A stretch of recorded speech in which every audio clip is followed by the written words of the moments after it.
Me llamo Isidro López. Tengo 72 años, y esta es la historia que me ha costado más de lo que quisiera reconocer contar. La guardé muchos años en silencio porque, de algún modo, decirla en voz alta la hace más real. Y aunque el tiempo me ha endurecido la piel, todavía me duele recordarla. No es un dolor como el de un hueso roto o el de una herida en la carne. Es un dolor que está en un lugar más hondo, en un sitio donde ni los médicos pueden curar. Uno siempre cree que el daño más grande puede venir de un extraño, de un enemigo, de la vida misma. Pero el golpe que me dejó marcado no vino de afuera, sino de adentro. Vino de las manos de quienes un día me buscaron para que los defendiera del frío, del hambre y del miedo. Mis hijos, cuando era joven, pensaba que la sangre era un lazo imposible de romper. Que el amor de un padre, sumado a años de trabajo, sacrificio y enseñanza, creaba un vínculo indestructible. Creía que si yo cumplía con darles todo lo que estaba a mi alcance, ellos, al crecer, cuidarían de mí y de lo que juntos habíamos construido. Pero la vida, con su paciencia y crueldad, me demostró que hay herencias que no solo se pierden en el papel, sino también en el corazón. Yo nací en el campo, en una finca que fue el orgullo de mi padre, don Aurelio. Un hombre fuerte, de manos ásperas, que nunca tuvo estudios, pero que conocía los secretos de la tierra como si fuera un libro que podía leerse con las yemas de los dedos. Tenía la espalda ancha, los hombros rectos, y cuando hablaba, su voz grave parecía mezclar la dureza de la piedra con la ternura del pan recién hecho.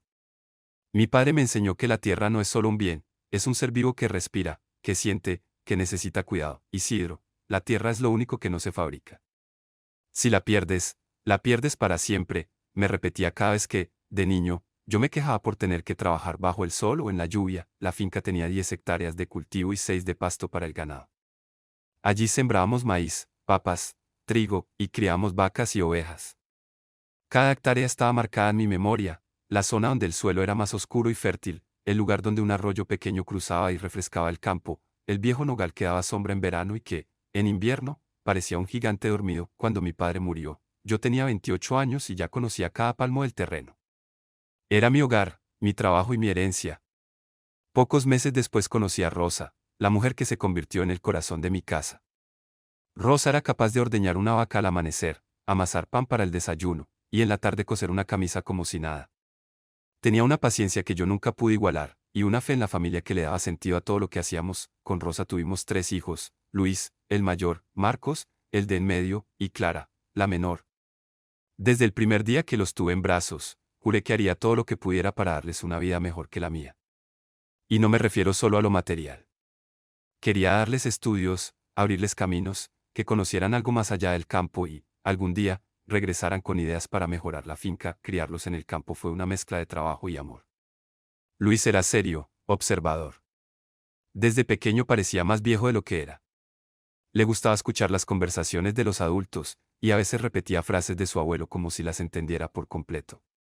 Marcos era más inquieto, siempre trepado en los árboles o inventando juegos. Tenía una risa contagiosa que llenaba la casa. Clara. Clara era mi luz.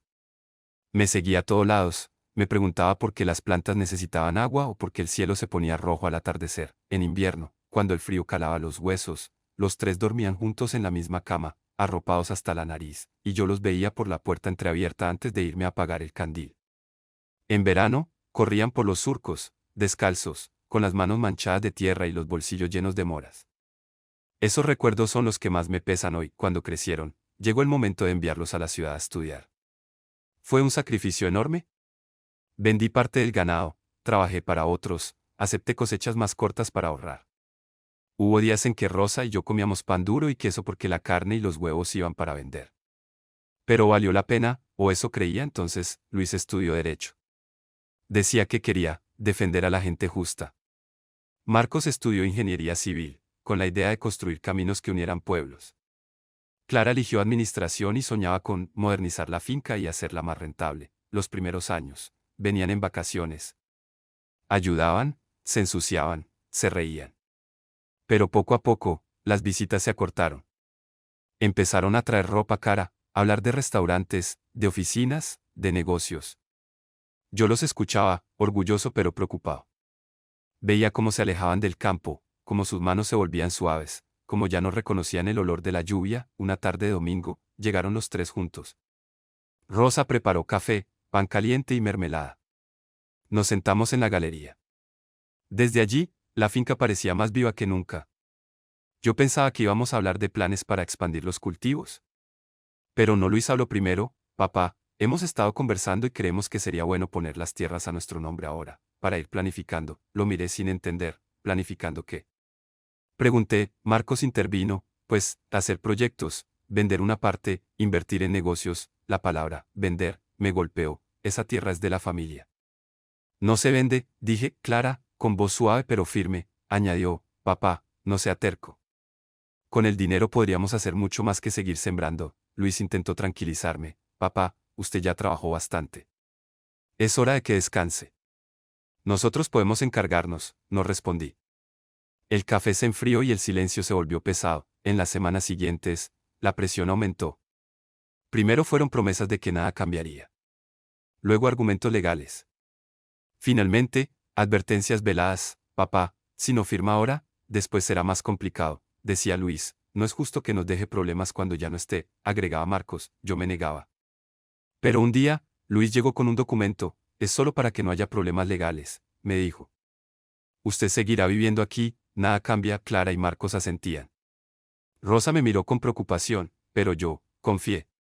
Firmé. Menos de un mes después, vi camiones entrar a la finca. Un vecino me dijo que habían vendido 3 hectáreas a una constructora. Sin avisarme.